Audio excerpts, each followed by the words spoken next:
Mindful Dietitian podcast. I'm Fiona Sutherland, body-inclusive non-diet dietitian and yoga teacher from Melbourne, Australia, and director of The Mindful Dietitian. Please join me as I have important conversations with dietitians and health professionals from all over the world about getting brave and leaning into tough conversations as we cultivate a strong community of practitioners committed to body-inclusive practice. We'll talk about mindfulness, we'll dig into diet culture, and we'll explore ways of bringing courageous and important topics into our professional spaces so we can more deeply understand our own experience and make our work more meaningful. Thank you for joining me. Hi everyone, and welcome back to the Mindful Dietitian podcast.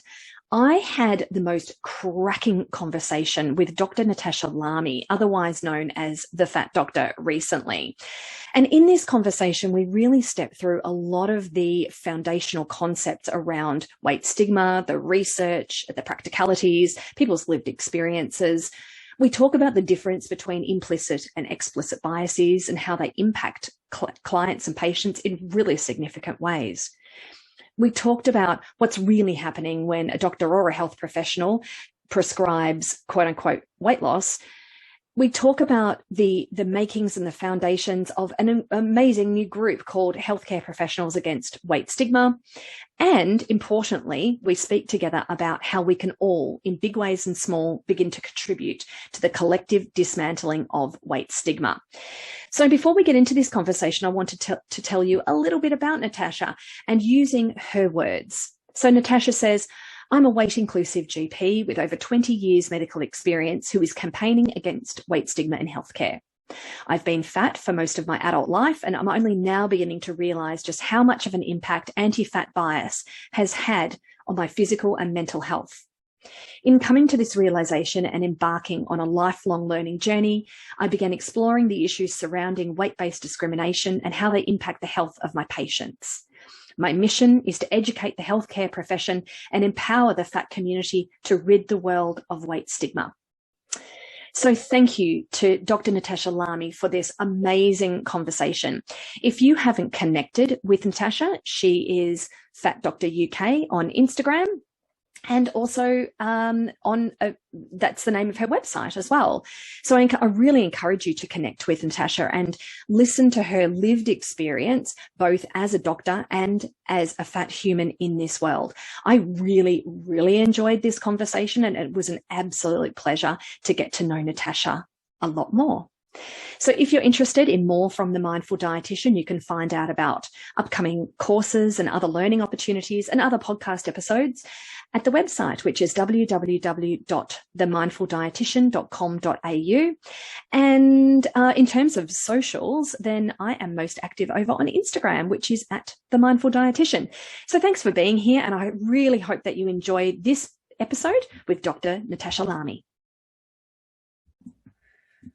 Well, hello, Natasha, and welcome to the Mindful Dietitian podcast. Thank you so much for having me. I'm so excited about this. I was so excited that I logged on 12 hours early, as you recall. So I got here 12 hours ago and then realised I was 12 hours too early. Well, I'm very flattered. That it was 12 hours early is perhaps more promising than 12 hours late, maybe. I don't know. That's what I thought. That's what I told myself afterwards. Exactly. Well, I hope you had a lovely Sunday, which is nice and spacious, without having to start the day with a podcast. I did, but I was kind of, I was thinking about it all day. So that must be a good thing, right? I was so excited. I have been looking forward to it. Let's put it that way. Oh, that's awesome. Well, thank you so much for being here. It's awesome to speak with you. So some people listening will be familiar with you and others might not be, but around, I'm not sure, maybe 6-7 months ago, you kind of burst onto the Instagram scene. I don't know whether that is like the appropriate terminology, but I do distinctly remember the first moment that I quote unquote met you on Instagram and thinking, okay, this is going to be awesome. Like, this is somebody who I will definitely be following along with, and somebody who's got some amazing ideas and very, very real, you know, bringing it to each of your posts and videos. And I love the dressing gown ones and the Yeah, the lockdown dressing gown ones. There's a lot of those, aren't there? Well, you know, times like these. It was very real and true life, and I was not in a great place at the time, and I think I decided that I wasn't going to like get out of my dressing gown to pretend that I was okay. I was just going to take a picture in a dressing gown and be like, "This is where I'm at. I'm in a dressing gown. My hair's a mess, and I'm a mess." But absolutely, and I'm sure a lot of people recognize themselves too through that. Yeah, it's pretty powerful. So, the arrival on the Instagram scene. It might be helpful, maybe. Could you give us just a little bit of the background so we can, slide into people understanding who you are and how you came to be doing this amazing work? Oh, wow. Yeah, I mean, I'm still very new, as you said. I have just arrived. I am a GP. I've been a GP in the UK now I graduated medical school in 2003. Before that, I was working as a nurse, a healthcare assistant, not as a nurse, as a healthcare assistant in a hospice. So I joined the NHS in 1999. I've always, since 1999, I've always been fat. And I use that word completely neutrally. I'm not trying to be rude or offensive. That's just how I describe myself. I am fat. I've grown up in the NHS as a fat doctor. And about coming on to a year now, I turned 40 in the middle of the coronavirus pandemic. And I was basically sort of working in a COVID clinic, and I had to measure my BMI for the first time in a long time, actually, as part of my risk assessment. So when I weighed myself, I realized that I was actually technically 40 kilograms overweight now, and I had a BMI of just over 40, and I've never really been that big before. And I made a joke like, oh gosh, too many 40s, 40, that's too many 40s. And I decided that I was going to go on a diet, which is, something I've done many times before. I actually followed the NHS advice, dropped down to 1,400 calories, and actually dropped down a little bit lower, down to 1,200 calories. And I did this for about 3 months. Lost quite a bit of weight. Everyone was like, wow, look at you look amazing, blah, blah, blah, blah, blah, the usual stuff. But over the course of those 3 months, I became depressed, and I have a history of depression, but dieting often triggers my depression. So about 3 months after my 40th birthday, I was depressed. I just wanted to give up. And during that period of time, I had started blogging under the pseudonym Fat Doctor, but it was really a weight loss blog. It was sort of charting my weight loss journey, my midlife weight loss journey. So I got to 3 months in and then just crashed and thought, well, that's it. I'm quitting. I'm giving up on everything. And around that time, a friend gave me some very good advice, which I'm very glad I followed, which was don't quit. Just be real, be honest, be authentic, tell people what you're going through. And you never know what might happen. What's the worst that can happen? And I think that he just thought I was going to just talk about how I was feeling a bit miserable. I took that advice to heart and I literally laid it all on the table. I mean, I was as brutally honest as I possibly have been. The blog post is still up on my website. It's called Fat Doctor Unplugged, and I talked about everything. I hope we don't mind my dog making a noise in the background. Like I'm trying not to. Oh, I'm trying to get him to calm down, but he's not gonna. Anyway, as I did that, people started to reach out, and especially members of the sort of body acceptance, the kind of fat liberation community, they started to reach out and they started to say, hey, your story really resonates with me, and don't give up. And then I started following people on Instagram, and I'd never really been on Instagram before, so this was all very new to me. I went on Instagram and started following all these amazing sort of creators, and as that journey began, I went from somebody writing a weight loss blog to somebody who was anti-diet, anti-weight loss, very much sort of beginning to understand about health at every size, about what weight stigma was. And since then, I've been on a journey of learning about weight stigma and learning about how that's impacting me as a human being and my patients. And as I've got to understand more and more, I suppose it's ignited a passion within me that's not been there before. So what you see on Instagram is just basically what's happening in my life. It's like I was sleeping for 40 years and I've just woken up. And I'm not one of those people that can figure something out and then just ignore it. I just felt I had to do something about it. I looked around me, was like, where's all the other doctors talking about this? I couldn't find that many. And I thought, well, if no one else is, I'm just going to give it a go, which is what I've been doing. That is so wonderful. And thank you so much for kind of, giving us a bit of a whistle-stop tour there. That's super handy just to help people to locate you and to understand a little bit about your experience. So before we move on to what I really want to ask you about the most, which is about anti-fat attitudes in medicine and healthcare, I'm curious to hear your thoughts and reflections as to why you think it is that so few doctors kind of speak up or speak out. Like, I'm interested, I'm guessing there is internal hierarchical power structures that serve to silence and dismiss people. That's what I would be hypothesizing, but I'm curious to hear. Yeah, and I think to a degree that exists. We are led by the powers that be, the people, the policymakers, the ones who are essentially financially incentivizing promoting weight loss and diagnosing obesity. And you can't see me, but I'm putting obesity in inverted commas because, as I have said on multiple occasions, I don't actually personally believe that this is a genuine medical condition. I don't buy into that. But it is, I work for the NHS. I work, I follow certain guidance, and that guidance states that obesity is a condition, and we are having to diagnose it more and more and more, and we are beginning to get financially incentivized to treat it. And I think once you put money into anything, it just becomes very difficult to speak out against it. And we are, all of us, whoever you are, whatever you're doing, whatever, profession you're in, this kind of diet culture that we grow up in, this culture that is so anti-fat, is fueled by a multi-billion-dollar industry. The weight loss industry, I've read lots of different statistics, but from what I understand, there's like a $70+ billion a year turnover worldwide. That's 70 billion reasons why doctors are struggling to stand up and to speak out against anti-fat bias. And then, of course, we are biased ourselves, and that's something we'll talk about in a minute. But if you are biased as a doctor, you have this degree of confirmation bias. You believe that fat is bad, and anyone that says differently is deluded. And every time I try and speak about this, I come up against so much. What I'm learning is cognitive dissonance. People are just like, nope, they reject you straight away. They don't even let you open your mouth and speak a sentence the moment they know who you are and what your agenda is.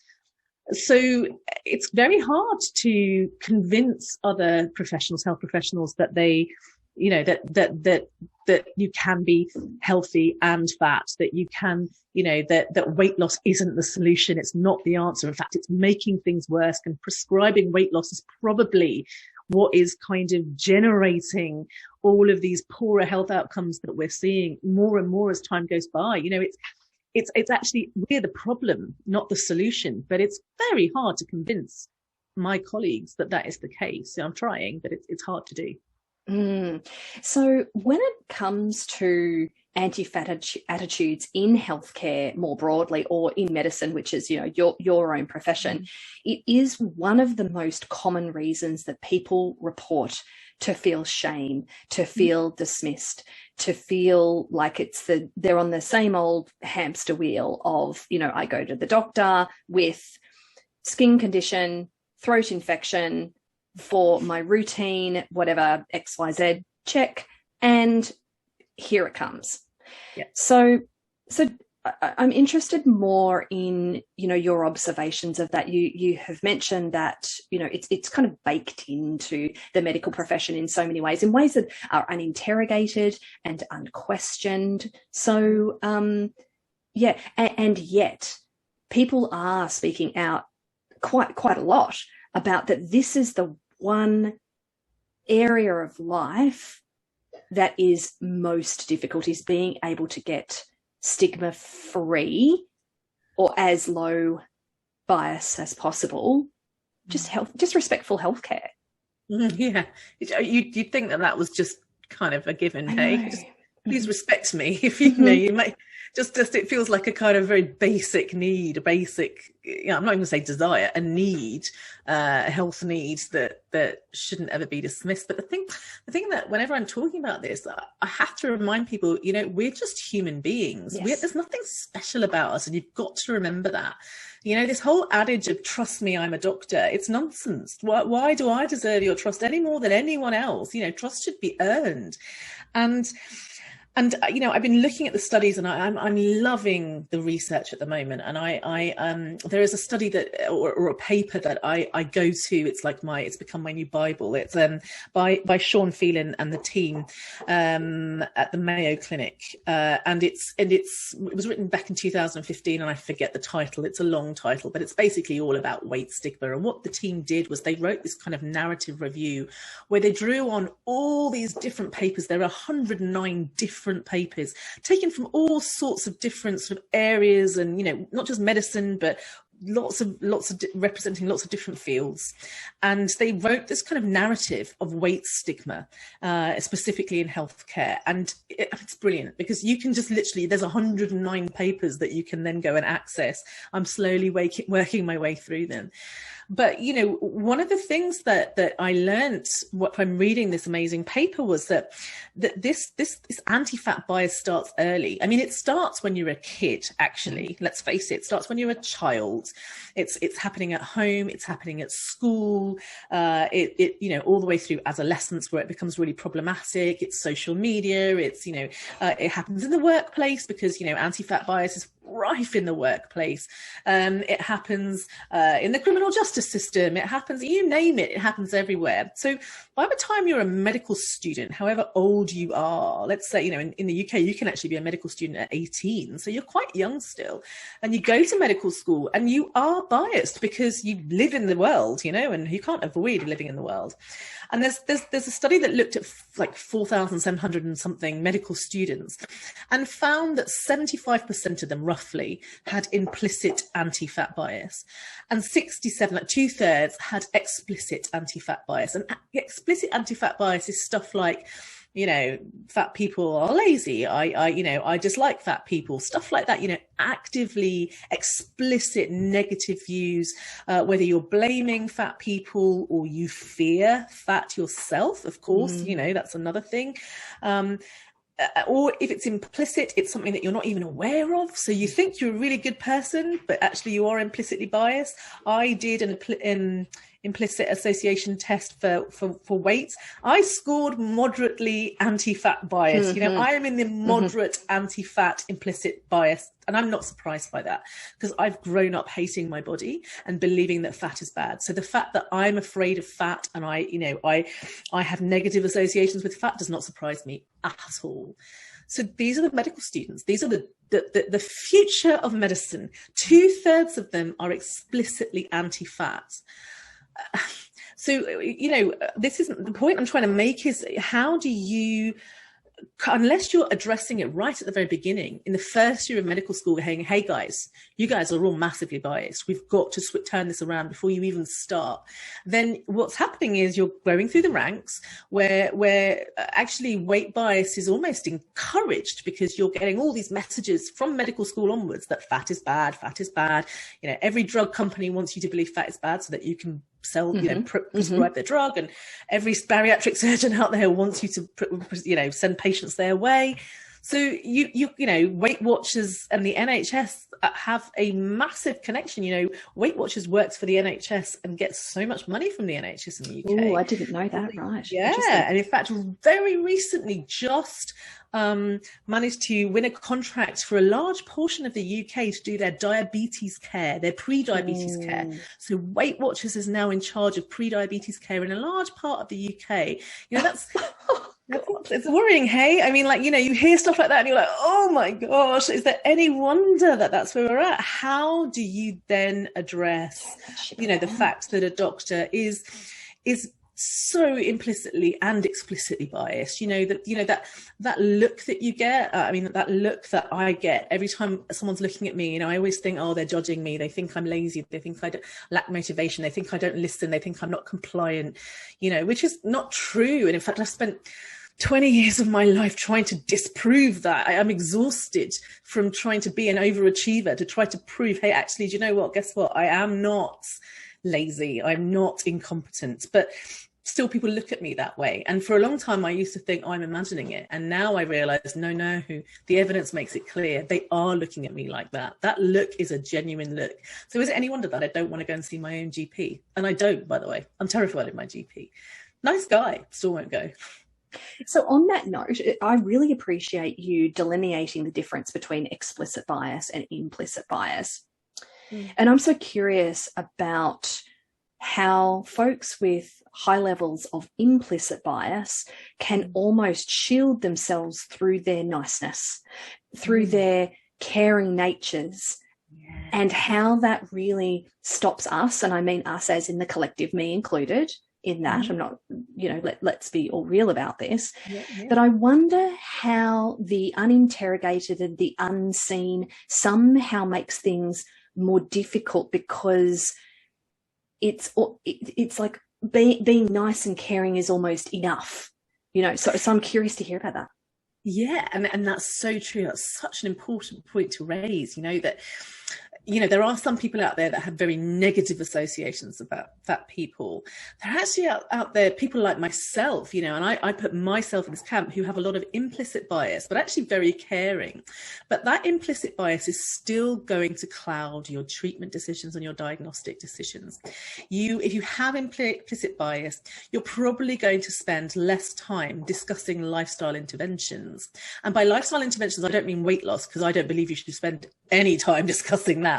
But by sort of having conversations about, what is your diet like? Or, are you struggling with anything right now? Or, activity levels, is something preventing you from being active? These kind of conversations can be really beneficial, but we don't have them because we're like, oh, this person's fat, I don't want to upset them. And you're being nice about it, but actually you're not giving them the time that they deserve. And you also often... your own beliefs, internal beliefs, and the way you judge people, you will definitely affect the way you manage people going forward. So from an explicit sense, quite often it's go away and lose weight. It's your fault, so go and lose weight. But from an implicit bias point of view, it could be the opposite way around. It could be the kind of mollycoddling of patients that people talk about, like, oh, if you don't mention weight, then you're mollycoddling them. And I always get very upset about this, because the people that say that are always very aggressive and mean. And what they're trying to say is just tell them they're fat and to get on with it. But I also think that there is, a little nugget of truth in there, that implicit bias when you're a caring person can actually be really unhelpful, because you're still making decisions on behalf of a patient. And that's the problem. As a doctor, I always say my job is not to tell people what to do. My job is not to advise people what to do. My job is to give people the facts as I know them, to present them with all of the evidence that I know because I've gone and studied it, and to say, here's the evidence, here's the benefits, here's the risks, here are the options. This is the option if you choose not to do anything. This is all. Now make your own informed choice, and I will support you in whatever choice you make, because that's my job.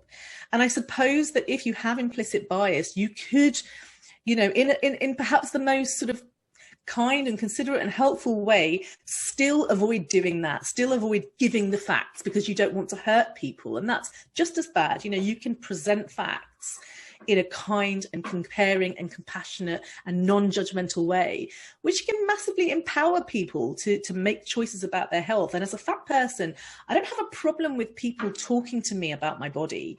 I don't have a problem with people talking to me about exercise or activity or sleep or stress reduction. I'm no problem with that. I have a problem with people judging me about it. And so you can be non-judgmental. But if you're not careful, you could also avoid the subject altogether, which is not helpful, because sometimes, that's part of your job.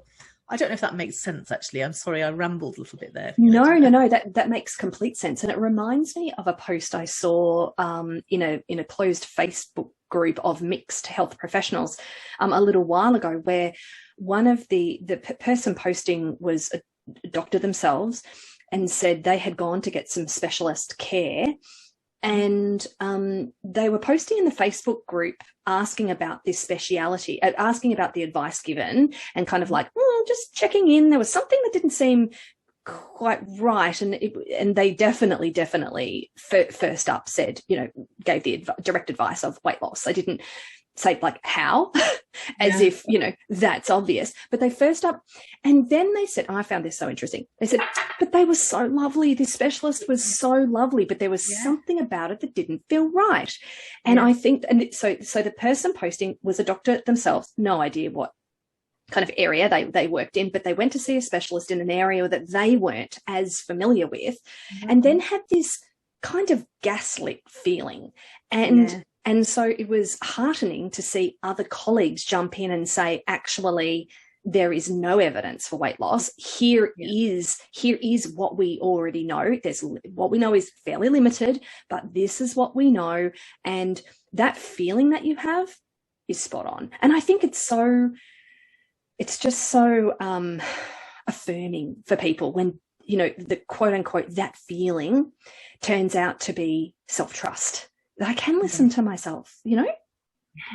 And isn't that something, that is something that we just lack, I think, often when we go and see a doctor. It actually, definitely when it's a so-called weight-related issue, which is pretty much every issue from what I can tell nowadays. You got a sore finger, lose some weight, which is nonsense. But it does. You do feel after a while that maybe I'm making it up, or maybe I maybe this doctor's right, and I'm wrong, and maybe I'm I don't know, I'm at fault, and somehow it's my fault. And I think what we have to remember is that often doctors don't know, and we're not very good at saying, I don't know.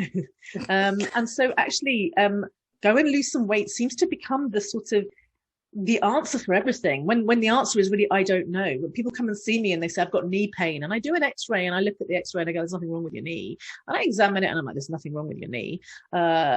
So the next step really would be to say, look, I don't actually know, and maybe it is this, and maybe it's this, and maybe it's this, or maybe it's, maybe it's psychosomatic. Maybe this is, a sign of some underlying stress that's going on. Maybe it's an environmental thing. Are you tucking your chair, your legs underneath your chair in your new, home office? What could be going on? And this is a very important part of medicine. It's kind of saying to the patient, I don't know, what do you think? And that can be quite empowering to patients. Some patients don't like it. They're like, whoa, hang on, you're the doctor. But a lot of people go, oh, well, do you think it might be this? And you go, oh, that's not a bad idea. It might be that. That can be time consuming. It can be challenging. And it also requires a doctor to admit that they don't know. And it's an uncomfortable place to be in, because you always want to look like in front of your patients.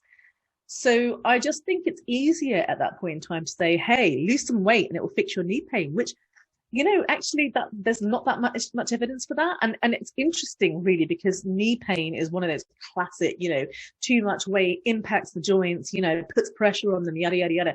There's not much science backing that up. That's just some theory that someone spouted a long time ago and has now become gospel.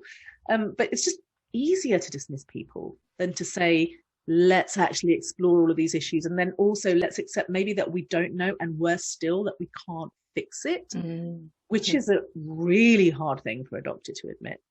So these are my kind of my own experiences, really. I'm just telling it like I see it. No. That's really valuable, because I think that, certainly people listening will relate to that. Like, I've recognized so much of that. I know I'm nodding a lot here, which is, that's what I do observe, especially in the interplay between doctors, say, and health professionals, is a really good, timely referral to somebody who can then you can pass the baton to and say, look, these are my observations. I would really appreciate your input here. Every time I get a letter or a note from a doctor saying, look, this is this person's history, this is a little bit about this person, I would really appreciate your input, your kind of specialist input in here.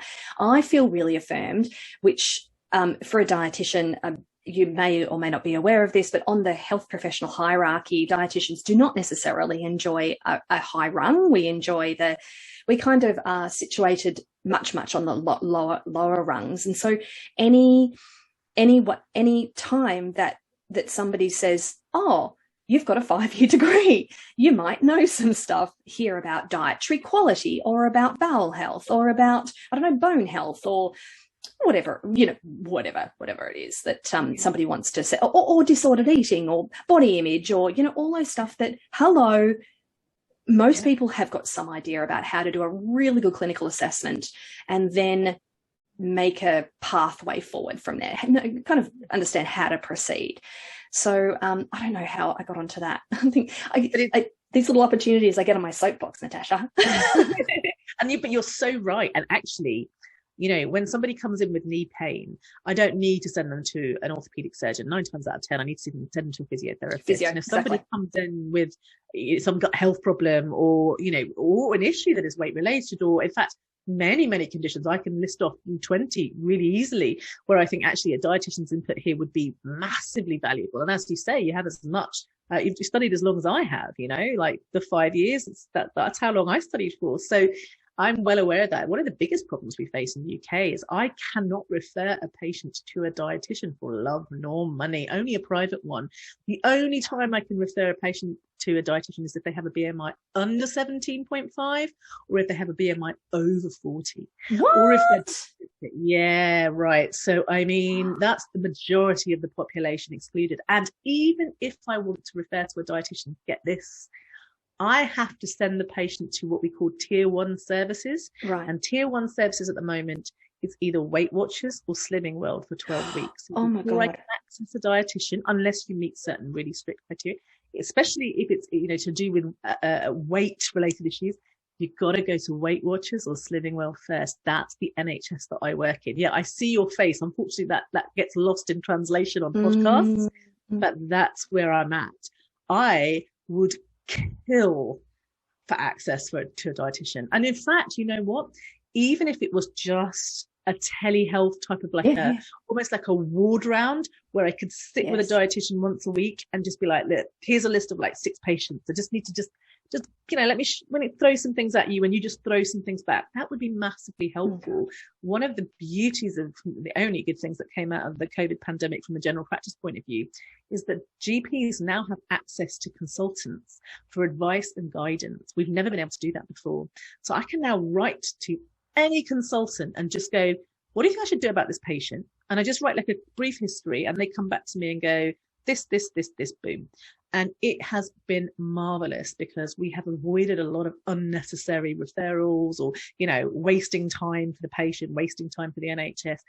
But unfortunately, we don't have the same access for allied professionals. And I have just at this moment thought to myself, that is what we need to fix right now. I'm just going to go to my local, CCG and say, I want access to a dietitian for advice and guidance. And even if I can't get my patients seen, I could definitely get advice and guidance from a dietitian, and that would be brilliant. So thanks. You've just given me an idea. You're welcome to add to your list of ideas. This is a beautiful segue into what I wanted to ask you about next. So together with some other health professionals, you're part of the Healthcare Professionals Against Weight Stigma group. So tell us a little bit about how this group got formed and then what your hopes are for moving this group forward. So I'm going to put cards on the table. No one's actually asked me before, and I'm just going to be completely honest now. Around January time, I was really thinking, I was like stepping things up, and I was thinking, I can't find, there is a doctor, very well-known doctor that I'm sure you've all heard of that works in the UK that has been speaking about health at every size for a long time.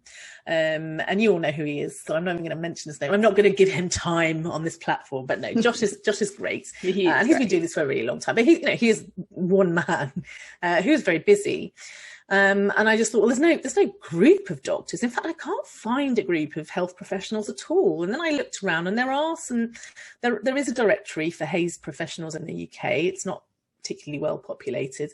There's more stuff in the US, possibly some stuff in Australia as well. I feel like other countries are much further ahead than we are in the UK. So I thought, well, we've got to start somewhere. I'm just going to start one. And I just went and found some people that I met, just networked with, because that's what I've been doing, really. It's just making friends and talking to people. I love it. That's how great things start. It's the way things start. This is how, these kind of grassroots movements start, isn't it? It's just people start talking to people and going, hey, I like you, and you like, you've got a lot of interesting things to say. So as I was it's like how people make friends. It's how kids make friends in kindergarten. Do you like football? I like football too. Let's be friends. Yes. That's exactly what happened. Hey, you believe in health at every side? Me too. Oh, okay. Should we just hang out now? And so the first person I met was Jeanette, who was just supporting me from day one. In fact, she's the mindset nutritionist. She works in the UK, and she's a nutritionist, but she's just been so helpful and wonderful, and helping me with my intuitive eating journey, which has been brilliant. And then she introduced me to Amy. Amy is a fitness professional, and she runs an organisation, or helps run an organisation called Fitness Professionals Against Weight Stigma. So we may have stolen the name from her, but she gave permission, so it was okay. So she's working massively to improve, to campaign against weight stigma within the fitness world. Rachel's just a physio who I just, texted her one day and said, you know what, you and I are going to be friends whether you like it or not. So come be my mate. Nicola does a lot of work with, she's literally written the book about fat fertility. So Nicola has been a past podcast guest. Yeah, she's brilliant, and she has a real understanding of an area of medicine that I think is just so rife with weight stigma. I mean, it's one of the worst in my humble opinions. It's just awful. And Carolyn, I met her through art. She does this beautiful art, but she's also doing a master's in basically in fat phobia. That's what she's doing her master's in. So I kind of met all of these people and said, hey, should we just form a group? And that's all we've done. And that's literally where we've started. We have registered ourselves as a non-profit organisation. We have, we're getting a website going. We have an Instagram account. We're right at the beginning. This started in January. We're now in March. We're not there yet.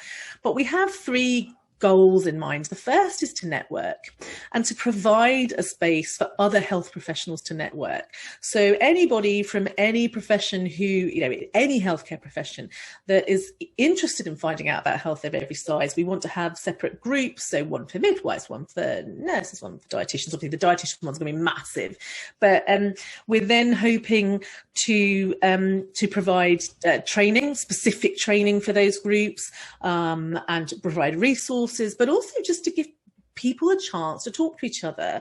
I've got a little group going just with some medical students and some doctors. We just text each other sometimes and just think, hey, what do you think about this? Or, oh, this is really hard, or can you support me with this? So having that network is actually really important. So that's the first thing that we're doing. The second thing we're doing is we're collecting lived experiences. And I know that other people have done this as well, but we want to collect as many lived experiences as possible. There is a Google form that you can fill out on our Instagram account, and will be on our website when it's up and running, a place for you to consent, for us to share that story anonymously. We're not going to make it public. I don't think that's the idea. The idea is to have a dossier, a giant dossier filled with hundreds and hundreds of cases that we can bring before the powers that be and say, look, weight stigma is real. Here is your evidence. I rest my case. This is the actual experiences that people are going through. Now do something about it. You cannot ignore this, because this goes against best practice. And I say this all the time, but the General Medical Council, I'm sure it's the same in Australia, I'm sure it's the same in the States, it's the same world over. There are certain principles that doctors must abide by. You must do what's in the best interest of your patients. You cannot do any harm. You must respect autonomy. You must practice fairly and without discrimination. And all of those things are basically destroyed by anti-fat bias. We are not working in the best interest of our patients. We are prescribing weight loss to people with eating disorders. We are prescribing weight loss to children. We are prescribing weight loss to people and telling them that that's going to make them better, when in actual fact, the studies show that they're going to feel rubbish whilst they're doing it. They're going to lose a little bit of weight, and chances are they're going to gain it all back again, and probably some more. So 5 years from now, they're going to be heavier than where they started. So not only has it been a complete waste of time, but it's also impacted their mental health. It's also impacted their metabolism. It's also, put them at risk of developing an eating disorder, certainly developing disordered eating. The younger you do it, the more often you do it, the worse it is. So that's not doing what's in the best interest of our patients. In fact, that's doing harm. So that's number 2. We're not respecting patients' autonomy because we're telling them to do something. We're not giving them a choice, are we? We're saying, go away and lose some weight, or I'm not going to treat you. That's basically the opposite of respecting autonomy. And certainly when it comes to practicing fairly and without discrimination, hey, I've just talked to you about fat bias and the studies that exist out there. There is a study that was done as an quote unquote obesity conference with obesity doctors and obesity researchers that showed that explicit and implicit bias was rife across the board. These are the doctors and the researchers that are supposed to be advocating for people in bigger bodies, and they are the opposite. So if they can't get it right, the rest of the world is not going to get it right. So, we are discriminating against patients. That is against our good medical practice. Technically, theoretically speaking, none of us should have a license to practice if we're actively discriminating, if we're explicitly biased, and that is affecting our treatment decisions. So we are in a serious situation. We need to do something about it. And health professionals against weight stigma want to collect the evidence. So that's, I got on my soapbox now, sorry, it's very important. No, I love it, that's awesome. And ideally what we want to do eventually is to have a platform with which we can come to the table and say, I think when you're a member of an organization, if you have an organization, if it's a big organization that, actually has some, status, people have heard of it, and you say, I represent this organization, people are more willing to listen to you. They're more willing to, to hear what you have to say. Carolyn, who is the one that's doing, her master's in fat phobia, has got together an amazing little questionnaire where we're trying to do our first bit of research, and it's very basic research, but we're very interested to find out how patients are experiencing weight stigma, what it actually looks like what does that mean when you go to the doctor, how does it affect you? And it's things like, do the doctors have the right equipment? Do they have the right chairs? Do they have the right, blood pressure cuff?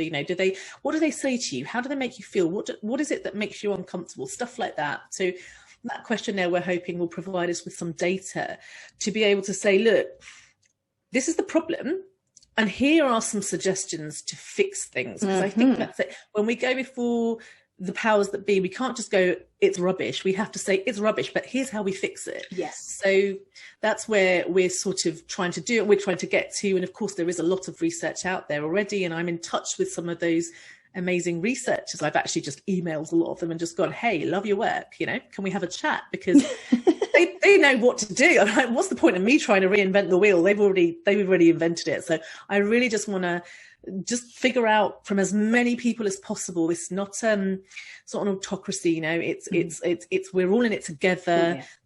There's no leadership, there's no senior management. We're all professionals. Let's all have a collective voice. Let's all share our resources and experience, and let's come up with a plan for how we can eradicate weight stigma within the healthcare profession. And I believe it's possible. It's a big ask. It's a tall order, but it is doable. I believe it's absolutely doable, particularly with the chipping away at all levels. So the individual level, the group and organizational professional level, and then at the higher, more collective level, for sure. I mean, I'm with you 100%. Will we see it in our lifetime? I hope so. I hope so. And even if we don't, even if this is a big animal to bite away at, to have our little snacks, right? One thing I wanted to ask you about before we move on to how do we do this thing is, I was thinking about my observation that a lot of anti-weight stigma organizations actually have this shady background where the background is actually being propelled by some people with lived experience usually quote unquote treatment seeking folks or weight loss seeking folks, and also with some, pharmaceutical and surgical kind of we'll just be here in the background, don't mind us type of situation. And so, I've just noticed, I have noticed this increasing over the past year or two, where there are organizations saying, wait, stigma is horrible, it doesn't help people, but actually the overall kind of narrative is weight stigma is bad because it stops people seeking the care that they need to bloody pursue weight loss. You've hit the nail on the head. And let's call them by their names. That's the WHO, that's the CDC, that's the National Institute of Clinical Excellence, that's the World Obesity Federation, who created the World Obesity Day, like a day of celebration of obese people. I'm not quite sure what the day is, but the World Obesity Federation, I don't know if it hit you as bad in Melbourne, but in the UK, it was a brilliant PR stunt. World Obesity Day happened to be the same week as National Eating Disorder Awareness Week, or I think it was the week after. Gosh. Can you imagine? And they used to have it in October, and then they moved it to March. Then they start this big campaign, which basically they bring out this research paper that says, these are all the countries that are worst hit by COVID. And these are all the countries that have really high obesity levels. And look, they match. They don't match, by the way. They don't. There's lots of countries, including Australia, that did not count, who actually had very low COVID, all of North Africa, New Zealand, Iceland. But apart from that, they sort of match. So what happened was the press picked this up, as you would expect them to, because they had good PR. And the press kind of went, COVID is caused by fat people. It's because we've got too many fat people in this country that we've had such a bad COVID pandemic.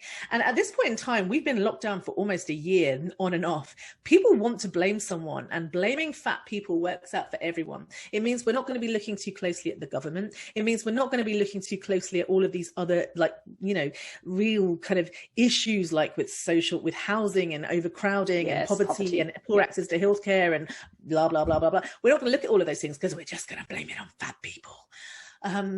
All of this was done by the World Obesity Federation. And who funds the World Obesity Federation? There's lots of companies, many of which you won't recognize, but there were a few that stood out. One is Weight Watchers. The other is Novo Nordisk, who are the pharmaceutical company that are about to bring out this miracle weight loss drug that everyone keeps talking about, the weight loss drug that you're going to have to be on for the rest of your life if you start taking it. We're not quite sure what those long-term consequences are going to be. Oh, and by the way, it's about £1,000 a month.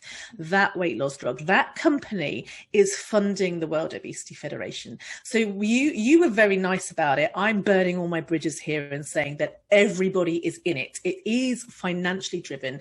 This anti-fat bias that we experience is all about living in a capitalist environment, and money talks, and voices like ours are going to be silenced by the voices that are so loud and so angry and so determined to say, weight stigma is bad, but only because people don't try and lose weight by using our drugs. That's what they're basically trying to say.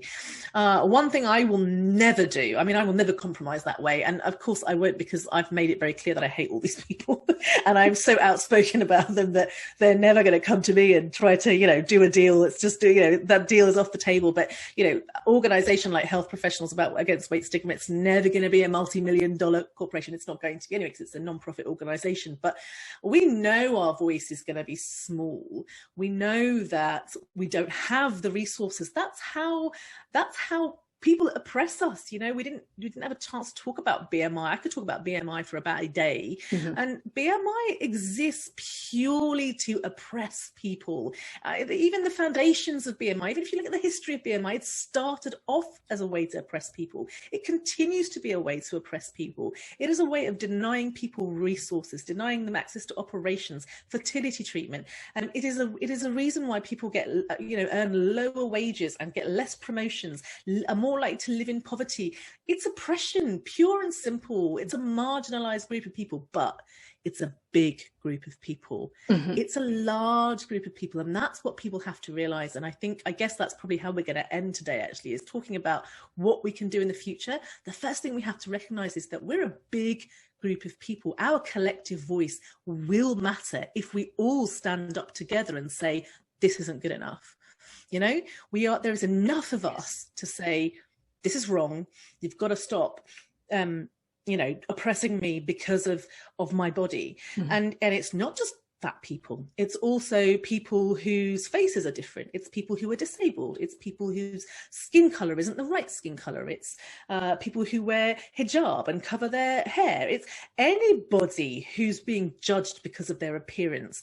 Collectively, we're a massive group of people. And up until this point in time, we've been separated. If we can find a way to come together and use our collective voice to speak to the people in power who are actually a minority themselves when you think about it, to say, hey, this isn't working for us anymore, guys, like we're done with that. Me Too did something. Black Lives Matter did something. We can do something. We just have to all come together and be galvanized, it's as one group with a hashtag that just pushes us forward and takes this agenda all the way to the top. Yeah, I think you're right. It's my observation from speaking with health professionals is a lot of people feel like, oh, I'm just this one person. I don't have, I'm not on social media. I don't do blogging. I don't speak at conferences. And so I think there is a massive group of people who really want to support the elimination of weight stigma and disrespectful care. And so I'm wondering if we could talk a little bit about, what are things that people can do that can contribute towards the collective dismantling?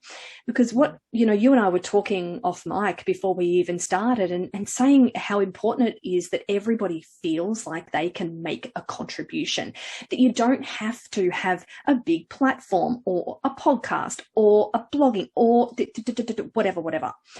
Or nor do you need to have 20 years of professional experience under your belt. It's everybody can have a say, a voice, make a contribution. So I'm really curious to hear your thoughts on that. What are ways, both big and small, that you think that people can really contribute? So I think that my answer kind of is to health professionals, but also just to people, like just collectively to everybody. For health professionals, we all work somewhere, and we all have a group of colleagues that we have lunch with, that we talk to in the locker room or when we're taking a break or wherever. Spreading the word, being evangelical can be really hard. Broaching this subject can be really hard, but it is about that chipping away. If one person can share this word with just 3 people, and those 3 people go on to share that word with another 3 people each, all of a sudden the word is being spread. And I actually think podcasts and blogs and social media and all that stuff, yeah, it's great. And I'm doing it, so I'm not complaining about it, but people hear the message often and goes, yay, and that's it. They leave it. But if you're talking to your friend or your colleague, your co-worker, if you're talking about your own personal experience or maybe the experience of your patients, if you start bringing up the little issues, the little things like, I saw this patient today and they came to see me and, they started crying because they'd, every time they come and see a doctor or every time they see a nurse or whoever, they get told to lose weight and they've come to the end of it and they're feeling so low. And when you start sharing these stories, you start the conversation and, we all share clinical experience with each other. So talk about it, just talk about it in whatever way you can. Or I read this interesting article, or I listened to this interesting podcast, or whatever it is. And you don't even have to share it with that many people, because once people begin to be aware of what's going on, I think once your eyes are opened, it's very difficult to shut your eyes. All of a sudden you notice it. I'm working with a couple of teachers, amazing women. Their names are Emily and Rihanna. They have absolutely no experience whatsoever in healthcare. They are 2 teachers, brilliant teachers, primary school teachers, neither of whom have really ever experienced life in a bigger body. Actually, both of them are in a straight size body, who are so passionate about eradicating weight stigma in schools and education. And they're like, once you know it's there, it's everywhere and you cannot avoid it. And it makes you crazy and it makes you evangelical.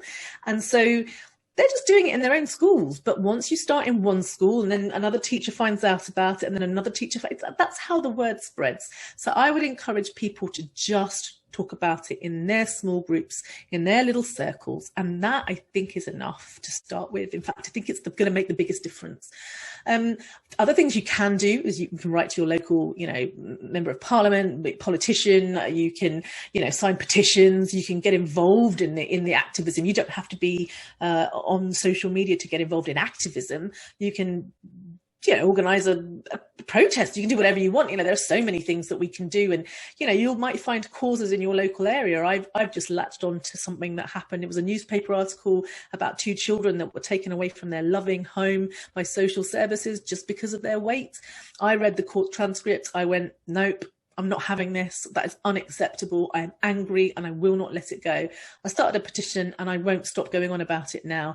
I've been in touch with the local council. I've been in touch with members of parliament. I've got to be in my bonnet about this one case, but potentially this one case, if it sort of does, if things do change, it might spark a bit of a system change, a bit of a shift in the perception within social services. And maybe that will spread to local areas. And as it spreads, it moves around. So get involved in activism if that's your thing. But even if it's not, share it, put a leaflet, put anything, just a little bit of talking about it. If you're a person in a bigger body, I would encourage you to share your own experiences and, consider coming onto the Health Professional Against Weight Stigma and actually sharing your own lived experience with us so that we can share it publicly, anonymously. Maybe consider filling in our questionnaire because that's really helpful.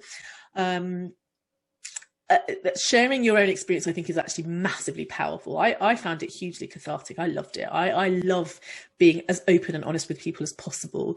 That has been part of my journey. I get that actually you have to be in the right space and the right place to be able to do that. I will often share people's stories, but anonymously because they want to share, but they don't want to share it publicly with their name. So I just share them anonymously. That kind of stuff is hugely powerful. I guess those are all really good starting points. And that's it. Right now, it's a starting point. We have a long ways to go. But, the Black Lives Matter movement started with 3 women who were sat around going, this just can't happen anymore. We've got to stop shooting young black men. By police officers have got to stop shooting them. And so they started a few chapters and they started a small organization that was, tiny. And then it became a movement that's so much more than these 3 individuals. But it did start with just 3 women. And I love that. I find that so empowering. Look at Stonewall. Stonewall started off with one amazingly incredible trans woman who I can't remember, but, just got angry and just went, enough is enough. Rosa Parks refused to give up her seat. I mean, people can do something really small that actually sparks a whole revolution, and it doesn't happen overnight. But if you just keep going and you keep supporting each other, and as I say, if we come together collectively, we really can make a difference. I genuinely believe that. I think that it's been done in history. It's been done in recent history, and we can do it again. And we don't need social media, but we do have social media, which is great. We're a much smaller world now. We can communicate. I'm talking to you. You're in Australia. I'm in the UK, and that's great. Like, we can share ideas and experiences, and I love that. I love that. So I just think we just need to be together. We need to do it together. And I think that if we're supporting each other and we're doing it together, we will get somewhere. I hope in my lifetime. I'm all right if it's not in my lifetime. If I'm just one tiny little link in the chain that's part of this movement, I will be more than happy with that. I will go to my grave happy, because that's what more is there in life? No. Thank you so much for that quite extensive list, really, of ideas that people can, that we can chip away at, dismantling these structures and systems which, as you so rightly overted, oppress people and are not only disrespectful and inhumane, but maintain the power structures that hurt everyone. Yes. Everyone. Yes. So I think one of the things that that health professionals, my kind of group of people that are mostly dietitians, but I enjoy working with all health professionals, is to remind people that, especially if you exist in a more privileged body, if you show up in the world being able to get good health care without harassment, without the side serve, etc., that you may feel nervous, you may feel anxious, saying something in a team meeting. You may feel nervous and anxious calling something out, or even calling someone in to, to attend to something that's happened or being spoken about or being promoted in the workplace, for example. Yeah. And that our anxiousness and our nervousness about that is actually part of what keeps us quiet, and that people are literally dying. So us feeling a bit nervous or feeling a bit anxious about speaking out because, oh my gosh, what if this person thinks X, Y, Z of me? One thing I would really, really urge people to remember is to put one hand on your heart, like hug yourself close and say, I can do this. Like me speaking up is not going to harm me. Me not speaking up could potentially harm many others. So I don't know, in soapbox again, you and I, we've got like these twin soapboxes. But I love that. And that's so, I mean, what a beautiful thing to say. I'll never forget that. That's so empowering, and it's so true. Even though I exist in a bigger body, I still have so much privilege. And I'm fat, but I know that there are people who are struggling way more than I am. And I'm very privileged. I'm white passing. I have lots of money.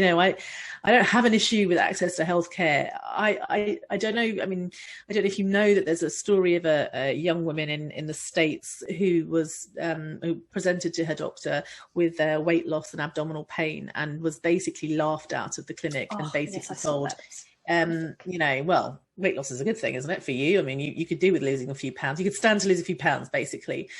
She left crying, devastated at the whole situation, wasn't sure what to do, was encouraged by her little community. Lots of doctors and other health professionals reaching out, going, hang on a second, that's not okay. I remember saying to her, you haven't had any tests yet, like go back, it might be awful, but you have to go back. She did go back, and a month later was diagnosed with colon cancer. And this is a very, diagnosed with colon cancer. She has colon cancer. She's in her 30s and she has colon cancer. It's terrible.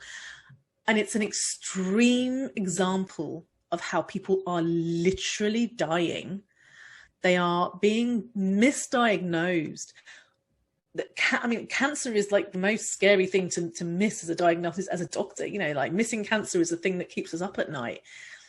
And the carelessness, the callousness, the prejudice, the abuse that this doctor heaped upon her, had she not made a video that essentially went viral, and had she not had a whole bunch of people saying, whoa, no, hang on a second, you got to go back, I wonder whether things might have worked out differently. Maybe she would have waited that little bit longer. So reminding us as health professionals, most of whom actually, do you know what? We went into this job because we care about people. Totally. I didn't do it for the money or the status. I actually wanted to help people. That's why I went to medical school. That was my rote answer when I was at interview when I was 18 years old. Why do you want to be a doctor? Because I want to help people. You're in. But I still stand by that. I still want to do that. And so when you're sat at that meeting, and that senior doctor is being fat phobic and says something that is unacceptable, putting your hand up and saying something is terrifying, and it makes you feel really vulnerable. And I haven't been able to do it until very recently, so I get it. I'm not judging, I don't blame you, but you're right. Hand on your heart, take a deep breath, and think of Amanda, think of Mandy, watch her videos. She's down as Amanda Paints, I think. Amanda Paints. That's right. And just listen to her story, hear her story, and then remember her, because you're not doing it for you, you're doing it for her. You're doing it for the patients out there that cannot advocate for themselves because they are being dismissed, they are being rejected, they are being humiliated, shamed, and they are not going to see their doctor because, or their health professional because of weight stigma. You're doing it for them. And perhaps that gives you that little bit of courage that you need. And it's not going to be pleasant, because let's face it, especially if you're dealing with doctors can be real. Am I allowed to swear? Yeah. Oh God, yeah. Well, we'll pretend that I've sworn, and then you can bleep it out, because, then the doctors can be real jerks. They really can. I put my hand on my heart and say I'm one of them. So we're not always nice, and we can be very arrogant. So it's not always easy, but, sometimes doing the right thing isn't easy. You still I don't think it's ever easy. Yes, you're right. It's never easy, but it still needs to be done. Do it for Amanda. Mm-hmm. What I really like about that is bringing somebody in particular to mind. So whether it is a family member, whether it is a client or a patient, whether it is somebody who you don't even know, but somebody whose lived experience you're familiar with, is I think just from a psychological perspective, from a personal perspective, to bring that person, kind of really, really envision them and bring them to mind, I think it can really help us bridge that gap between I can't and I will.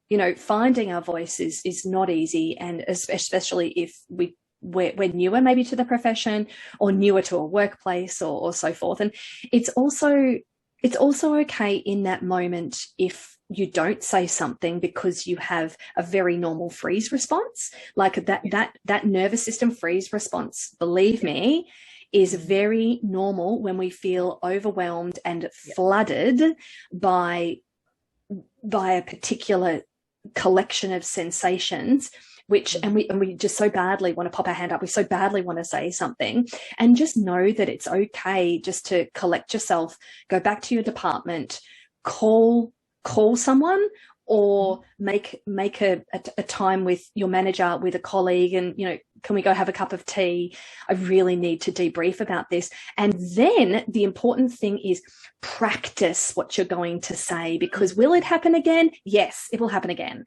So practice what you're going to say, so that next time you can take that breath. And well, maybe it's not next time, maybe it's in 10 times time, but that eventually you are able to say something without any preconceived necessarily expectations of that this will massively move the needle, but just looping us right back around to where we almost started. And that is, once you see it, once you hear it, you will not unhear it again. You can't unsee it. No, that's right. And it's so powerful. I 100% agree. And I think it's really important for me to put my hand up here and say, I've only just started doing this. I've been a doctor for a really long time, but I've only just started doing this. And actually it's really easy for me, because I'm a GP. I've kind of like in my workplace, there isn't a boss, so to speak. And so it's really easy for the person kind of near enough the kind of the top of the ladder, as it were, in their workplace to say, I'm going to put my hand up. It's a lot harder if you're, say, a receptionist in a GP surgery who wants to say something but just doesn't feel able to do it. So I get that. And you shouldn't feel bad about yourself for having not done it. And know that even though I speak so passionately now, it's only a recent thing. So I have not, I'm certainly not pretending for 1 second to have all the answers or to be very good at it. But as you say, once you do it once, and I've gotten the habit of practicing my speech whilst I take the dog for a walk. Like, I literally speak to myself, sometimes out loud if no one's around. I speak out loud and I rehearse that speech, especially if I know that I'm going to be dealing with a difficult situation going forwards. Rehearse that speech until you've done it 1,000 times. That's how I managed to get on TV and not completely humiliate myself. It's just, I rehearsed it over and over and over and over and over and over again. Yeah. So yeah, that works. It really does. Because then you're just like, oh, I know how to answer this question. But like you say, you shouldn't feel bad if you haven't managed to do it yet, because it takes practice.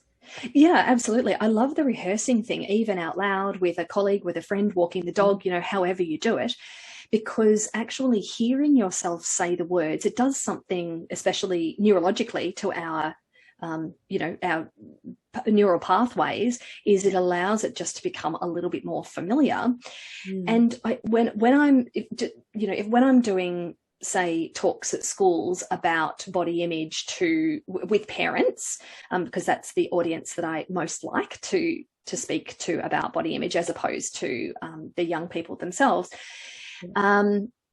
is I say to them, do you think that the time will come when your now quite young child will say something disparaging about their own body or say something disparaging about somebody else's body? And all the hands go up, pretty much. All the hands go up.